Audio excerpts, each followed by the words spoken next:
everyone, and welcome back to CircuitPython Day. For this session, we are joined by Professor John Gallaugher from Boston College. He currently teaches two courses, Learn to Program Using Swift and Swift UI for iOS development, and Physical Computing, Interactive Art, Robotics and Tech for Good, which happens to use CircuitPython, which makes him an excellent guest today for CircuitPython Day. Thank you so much, Professor Gallaugher, for joining us. Thank you for asking me to come out, Liz. It's wonderful. It's great to be able to share the things that my students are doing, and you're joining me in the design and prototyping lab here at Boston College at 245 Beacon Street. So if anybody's in town, you're welcome to drop by, and I'd be happy to show you around. But this is the actual room where we teach the class, which is lots of fun. And I want to start off first by thanking everybody on the CircuitPython team. You guys are just wonderful. I know you and Noe came out to see my student showcase, and Dan came out as well. It just means so much to me. And I know everybody works so hard. They've been just so kind in sharing advice and helping me get up to speed, because I'm actually not trained as a formal engineer. My degree is my PhD is in information systems in a business school. So even though I was a software engineer, I've had to learn a lot of the stuff that we're doing. So I'm really grateful to all that. And thanks for letting me talk about all the cool stuff that my students get to do. Oh, of course. And I want to point out too that with everything you do for your courses, you share most, if not all, of the content that you make, including the flipped classrooms, online for folks. So folks can check it out for their own learning on their own. And I wonder if you want to maybe talk a little bit about the flipped classrooms that you do. Sure, no, I'm happy to. And yeah, I really want to encourage everyone to steal as much as you want. You're absolutely able to do that. I'm definitely in the old guy phase of my career. So I'm a tenured research faculty here at Boston College, and but I really enjoy creating programs, creating content. And so that's what I've been focusing on the past few years. And yeah, I'm a real strong believer in flipped classroom too. I think one of the things that faculty see, and I think teachers all across the board see, is that the tails in learning technology are very broad, especially when you get to university, because you've had some students that have been really privileged and maybe have had engineering classes in high school, and you have other really bright students, but that might not know the vocabulary, might not have had any experience. So what the flipped classroom is all about is all of the things that we would normally teach in lectures. The students actually watch videos and follow along, and they do builds at home and they program at home. We're very fortunate here at Boston College that I get to buy lots of stuff and give them to the students every semester. So they borrow, we use Circuit Playground Bluefruits, which we start off on, and then they use Raspberry Pi Pico 2Ws. They're doing Internet of Things, they're doing Bluetooth, and so they will learn on their own. And I think that really helps retain students. It helps students really absorb everything, because students learn at different rates. And sometimes if you sneeze, you'll forget something that's really, or you won't see something that's really important, or if you have to run to the bathroom or whatever. Or sometimes it just takes you a while and you want to experiment with something and you might miss what the professor says. So all of the lectures are on the videos for folks to follow along. And then when they come to class, I might review some things, but most of the stuff that we do are challenge exercises. So I'll say things like, here's an example. So I'll say, okay, you learned how to use the accelerometer and how to animate neopixels, and play sound. So build a magic wand. And so I'll show them this, and then they'll get 15 minutes or half an hour or whatever to build a magic wand. And I'll lay out candy so that they can wand which candy item that they want. And I really encourage them to work together at this too, because if there's a student that gets it before everybody else, then they can share. There's a real collaborative environment in the class, and it's great. And that's one of just a bunch of different challenges that we have. So in addition to the stuff that's on YouTube, and it says it, I think, on the first channel, my last name is spelled sort of oddly. It's Gallagher, but it's got a U in it, so it looks like Gallaugher. But if you go to that.com, in the center, there's an open Google Drive where you can download all of the slides that we use during the semester. It's got all of the challenge exercises and all of the solutions. And typically what I'll do is I'll distribute the slides with the challenge exercises right when students get to class, and we'll go through them one by one. And after class, I'll give them the solution. So there's lots of learning scaffolding that the students have. And what's really special, I think, about the flipped class is that I've never had a student come to my office to say, I'm lost. I totally am lost. Instead, they'll say, I can't get my build to work the way that you demonstrated it here in this video. What am I doing wrong? Or I got it to work, but I don't understand how it works. And so, it's just such a much more productive environment. if there's a downside, it's just it takes so long to create high It's quality a content. lot of work. So that's why and you can appreciate because you and I do it all the time. But so that's why I love when faculty use my stuff. We have high schoolers that are using it as well. In fact, as an encouragement, let me see if I've got here. So I print up these stickers. So if your students are using these, let me know and send me a Nice. mailing address, and I'll send you some makeup something awesome stickers for you to share with your classroom as supplies last. So far, I haven't had so many requests that I'm bankrupted in sticker distribution. That's awesome. And before I worked at AFRU, I worked in higher ed and tech support and the ed tech department, and I would work with faculty making flipped classrooms. So when I see all your flipped classroom content, I really appreciate all the time that goes into that and all the prep you have to do. So Well, I want thank folks you. to really understand how spectacular it is that you have all this flipped classroom and that you're teaching in this way. Well, It's I've been really doing it for a while, but I really believe in that helping to onboard more students, having fewer students sort of wash out. It's really easy for a student to get discouraged if they see, all the privileged kids are raising their hand because they've had a chance to, do builds before. And this takes away a lot of that kind of discouragement, and students can learn at their own pace. And it's still a pretty aggressive class. I mean, our students go from, I assume they've done no programming, and by the end of class, they're doing Internet of Things and building robots and Bluetooth and stuff. But part of that is because you guys make it great. So Liz, I know you've done a ton of tutorials and you've helped me quite a bit learn some things. So thank you for all your work. no problem. And just everything from STEM QT, taking away just so much of the burden that used to be involved in builds. The CircuitPython libraries are just so wonderful, and I love that they're cross-platform, so I can introduce, the idea of students using different boards, even though we use two boards in class. So it's really been a great environment for us, and it's fun. The students are just incandescent with their what they build. So Yeah, it's, I it's loved them. I was able to come, as you said, to the student showcase in December, and just seeing all the projects was really impressive, especially where so many of them come in at the beginning and you said they haven't done this kind of stuff before, and they go from that to like these fully built projects. It was really impressive. I know that you have a bunch of builds in the lab. Would you like to kind of give us a tour of things you're working on and that students are going to be working on? Sure. No, I'd be happy to do that. One of the things that's really fun about this class too, and it was great that you had a chance to see this stuff. Is the class is called Art, Robotics, and Tech for Good, and this has got the most diverse group of students that I've ever had in class before. So we get students that are artists that want to create kinetic art or to make their art have sounds or respond to touch or a human presence. And so they have a set of skills that typically our computer scientists don't have. We have a lot of change makers that want to do, really cool things for social impact. And one of the things that's really fortunate about our opportunity here on campus, and I was really inspired by a colleague that unfortunately passed away a few years ago. But I used to work with a guy named Jim Gips. He's held the Egan Chair here at Boston College in computer science, but he worked with me in information systems at his office right next to mine. He created a program called Eagle Eyes that before this became commonplace could eye track and allow folks that could otherwise never communicate before because they could only move their eyes to communicate. And Jim is just a much more skilled computer scientist than I am, but he really inspired me. And after his passing, I'd wondered, can we do something interesting for our students on campus school? So the campus school program, talking out of line here, sorry. No, it's all Our good. our School of Ed has a program for kids aged 3 all the way up to 21 that are very severely developmentally challenged. So Mm. most of them are non-speaking. Most are not only wheelchair bound, but very limited motion, limited motor control.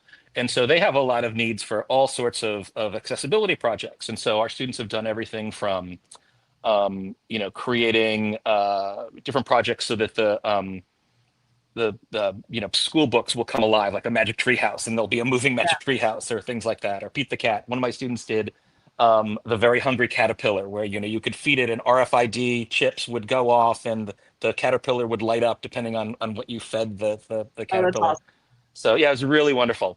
One of the most fun ones was, and they're all at the campus school, so I can't show you them now, but was kids want to play catch, and unfortunately, if you're so wheelchair bound, you can't have a conventional catch game. But they took two LED matrices and they took these light touch switches. So one of the first things that our students do from 3D printing and soldering is they create these light touch switches. And if you're familiar with assistive tech, it's just the plug that folks use is typically just an audio jack here. Mm. So they'll 3D print this, they'll solder it up, and many folks charge just a significant amount of money for something that's just, Yes. pennies on parts to do. And so I just click Simba and all of a sudden Simba's working. So, if the student has very limited mobility, this can be put on the wheelchair and all of a sudden they're playing with products here. I had to make sure that Simba wasn't going to sing Hakuna Matata so that Adafruit wasn't charged for royalties. But so they get a little taste of that. And then, I'll show you some more projects. So one of the things that's really fun that I use is I'll have them build a medications reminder. And I think this version has a Raspberry Pi Zero in it, but we switched over to the Pico. And the idea is, and we use Adafruit IO, it'll go through and it'll get the time, and they set up the time to take medications, and this will just flash when it's time to take your meds. And I'm really bad at taking my meds because I'll forget to set, the reminder on my watch or anything like that. Yeah. But I'll put this thing right by my coffee maker and the little red light is on until I open this up. So this is just a reed switch, a magnetic switch. Oh, that's great. And the light goes off. And so, I would never open this up unless I took the pills out. So, Right. And I have information for the students, like it's literally a life and death problem that's, billions of dollars in healthcare costs. And so for our students to see for less than $20 in parts, they can do something which is prototyping some significant impact. It's just lots of fun. So there's all sorts of things. So like they'll build these distance sensing luminaria lights, so they all get time of flight sensors, but it would work with anything. I had worked abroad, so shortly after my graduate degree, I went and worked in the Soviet Union, so I know what it's like to sort of be away from home. So for Lunar New Year's every year, I break out the Happy Lunar New Year box, so you could choose your language. So if it's Vietnamese, let's see. I don't know if you heard it, but it was Happy Lunar New Year in Vietnamese. And I'll always have cookies in the shape of whatever the animal is, depending on my baking skills. Sometimes they look better than others. Oh, that's But awesome. so this is one of our spaces. So this is the design and prototyping lab. So we've got just all sorts of wonderful, the Prusa XLs there. There are Bamboo, the higher end ones, but we've got 20 of the minis that are downtown. We even have, so there are laser cutters in the other room. This is Leonard, my TA, who's from Germany, who's super outstanding. I want to say hi to everybody.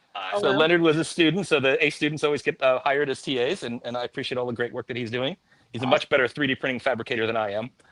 We have a Stratus, which is, I think, over $100,000. This is special kind of high-end printing for anybody that wants to do prototypes. So Boston College is a Jesuit university, so it's run by priests. And so, usually have Yodas and stuff. We have saints, I guess, which is some of the things that they have.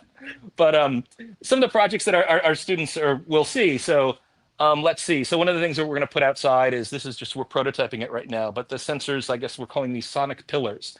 And they use the Adafruit library for mathematics sound. Synth.io. So this was sort of my first experiment with Synth.io. I don't know if you can hear the sound, but I think it's move your hand out, but it looks very cool. So it actually is making 3 different tonal sounds, and the build is set up, at least this preliminary version. So you could have this out in the hall, and if somebody walks past it, you can see that the sensor all of a sudden will react, and they'll hopefully be brought in to do stuff. That's very cool. So, and here's something that you did. Whoops, it was just showing Party Parrot in there. But this is the display of displays that we're going to be doing for our students, so they can get a sense of different OLED and TFT and touch displays and displays of different sizes. So all things for them to see. Everybody 3D prints a Groot, so they print a smaller one. This is a commercial one that I bought. But because the Circuit Playground has touch sensors, so we have them. If you touch Groot, you probably can't hear him. Let me see if I can get close enough. So he says, "I am Groot." He says, 3 different ways. Is a wearable. So there's a Circuit Playground Bluefruit that accepts different signals to be able to do different animations in here. And we just have these in with grommets. The robot arm is going to be new this semester. So we're going to do, it's not plugged in right now, but we have to have some higher end servos to actually get a good experience. Fortunately, I got a grant for some stronger servos. Oh, good. But yeah, it'll be fun. So we've got, 2 axes in here. It'll be all 3D printed. So I'll share, how we refine this. Leonard is helping me out. Everybody is getting LED matrices this semester too, which is really fun. So they have to do them with the Pico, which is a lot more wiring. And we're also going to do a festival of lights. So I'm going to make sure that they have access to sparkle motions, which are just hugely fun to be able to do all sorts of Yeah. wonderful animations. And let's see, what else will they do? Sparkle motions, and we're also going to get pixel blazes too. And what's really fun is to be able to just turn over to students and see sort of what they come up with. So Yeah. here's, three 32 by 8s put together. And I think this is a sparkle motion that's running, just the different animations. And it's, you know, students just, they love seeing all of this stuff. And it just, Yeah. gets them really excited, and they will run past anything that we typically do. And they tend to challenge one another. Everybody creates instructables. So if you're curious about any things that our students have done, there are instructables for all of that. And yeah, I feel really fortunate to be able to teach this course, and it's neat. It's so impressive. And I am curious, how did you, was the course always running with CircuitPython, or is that something you transitioned to? How did you make that decision? Mm. So I'm actually a professor in the School of Management. And as I mentioned, I was a software developer in industry, but the first 20 years of my career, and I've been teaching for, I think this is my 27th or 28th year, so I'm very much an old guy, as the beard indicates. Um, I was teaching managerial courses, and where business and tech come together. And I was doing a lot of work with our student entrepreneurs. Some of the problems that our students had, though, was they didn't have the skill to sort of be able to build their vision. So 2 sabbaticals ago, I learned iOS programming, and we built the Flip class around, taking students from 0 to full stack in a semester. And I'd always wanted to do something with fast, cheap technology. So I had a chance to do, I used to run a program in sub-Saharan Africa in Ghana. I gave a keynote lecture in Kenya. And there's just a lot that's interesting stuff that's happening in sub-Saharan Africa with, low-end mobile phones and Mhm. sensors and things like that. And I thought, gee, our students would really benefit from that. There are a lot of change makers on campus. That would be fun. And I started to explore this, and I would use Lemoore as somebody that I would talk about in class because I highlight women in technology. I actually have um, a bunch of underrepresented folks on my wall in class where my degree would normally be because everybody knows I've got degrees. But it's great for students to walk in and to see people that look like them. Yes.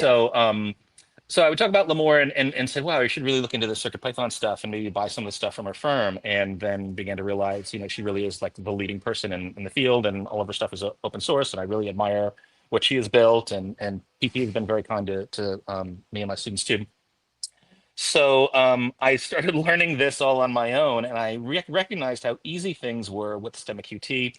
We did start out, I initially did when we experimented with this, so in the managerial course that I taught, I got a grant to buy a whole bunch of Circuit Playground Bluefruits. And so, we tried that out. We did some block programming with Circuit Playground Expresses, and the students really loved it. It was they were playing and they were learning.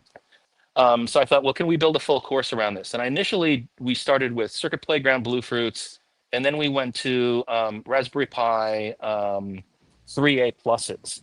Okay. And you could do a lot with the Pis, but they're really cumbersome to set up. The sort of installation takes a while, and then you put a Blink on top of it.